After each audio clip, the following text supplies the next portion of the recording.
রাহিম চাঁদপুর ১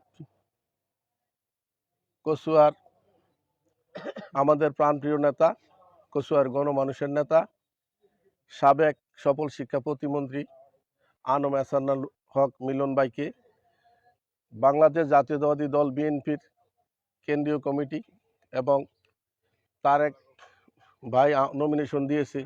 সেই জন্য এই পবিত্র জায়গা থেকে উজানি জামিয়া ইসলামিয়া ইব্রাহিমিয়া মাদ্রাসা থেকে আল্লাহর কাছে লাখ লাখ শুকরিয়া আদায় করি। লক্ষ লক্ষ শুকরিয়া আদায় করলেও সম্ভবত এটা কি বলবো, কিভাবে বলবো যে আমরা যারা মিলন ভাইয়ের সাথে দীর্ঘ 17 বছর নির্যাতিত নেতা, যারা আমরা মামলা হামলা খেয়েছি, আমাদের প্রাণপ্রিয় নেতা, কচুয়ার গণমানুষের নেতা, সাবেক সফল শিক্ষা প্রতিমন্ত্রী মহোদয় জনাব আনম এহসানুল হক মিলন ভাই 37টি মামলা খেয়েছেন, অসংখ্য মামলা খেয়েছেন। সাবেক কচুয়া উপজেলা বিএনপির সাধারণ সম্পাদক জাহাঙ্গীর আলম ফারুকি ভাই, আমাদের কচুয়া উপজেলা বিএনপির সিনিয়র সহসভাপতি জনাব আজিজ স্যার, সুভাষ ভাই, মাহবুব, শারফিন ভাই, খায়রুল আবেদিন, স্বপন ভাই সহ আমরা যারা মামলা খেয়েছি, অসংখ্য মামলা খেয়েছি, সিআইডি রিমান্ড খেয়েছি, পুলিশ রিমান্ড খেয়েছি, কিন্তু আমরা সবসময় হতাশায় ভুগতাম এটাই, যদি কেন্দ্রীয় কমিটি দেশনায়ক তারেক রহমান, আমাদের প্রাণপ্রিয় নেতা, কচুয়ার গণমানুষের নেতা, সাবেক সফল শিক্ষা প্রতিমন্ত্রী জনাব আনম এহসানুল হক মিলন ভাইকে নমিনেশন না দেয়, আমাদের কি অবস্থা হবে?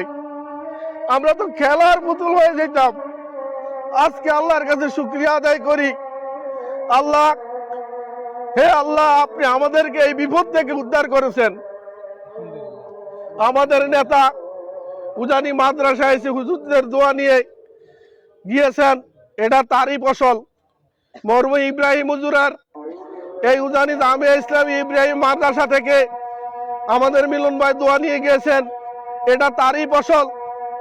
আল্লাহ, আপনার কাছে শুকরিয়া আদায় করি, আপনি আমাদের মিলন ভাইকে ভালো রাখেন, সুস্থ রাখেন, সুন্দর রাখেন, নেখা দান করেন, আর আমাদের কচুয়ার সকল নির্যাতিত নেতা কর্মীদেরকে আপনি সুস্থ রাখবেন।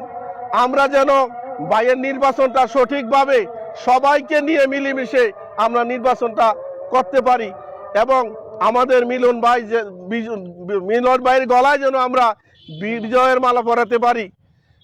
এই বলে আমি সবাইকে ধন্যবাদ জানিয়ে আমার সংক্ষিপ্ত বক্তব্য শেষ করছি। সবাইকে আল্লাহ পাক ভালো রাখুক।